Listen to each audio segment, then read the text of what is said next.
There's no relief. Inflation is still accelerating, hitting a new fresh 40-year high.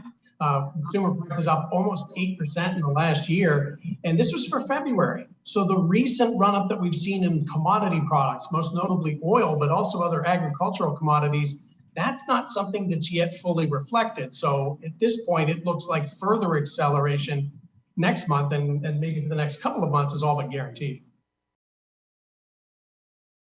Demand has surged and it's outpaced supply. You've had supply chain constraints that have, I think, further contributed to that, certainly. And then the latest wrinkle is the impact that we're seeing on commodity prices from the war in Ukraine. That's just going to layer another level of inflation on over the course of these next couple of months. Keep in mind that those rising oil and gasoline prices, it can filter through to the costs of other goods and services. Everything you buy off the shelf in a store, it got there either by plane, train, or automobile. And so those higher costs in time will filter through even to non-petroleum or energy-related items.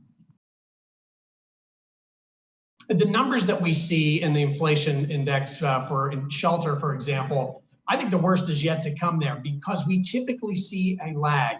Case in point, the shelter index over the last year up 4.7%, but yet home prices are up by double-digit percentages in markets coast to coast, and now rents are increasing in a similar fashion. We have inflation at 40-year highs, and the Federal Reserve is tasked with corralling that.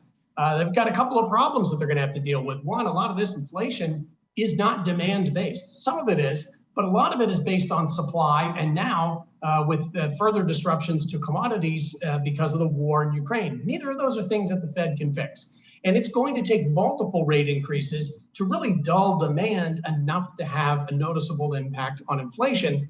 That's going to take time, and that's going to take some work on the part of the Fed. And that also introduces another risk that they face, which is if they go too slow, inflation can continue to accelerate. If they go too fast, they could, yes, bring inflation down, but they could bring the rest of the economy with it.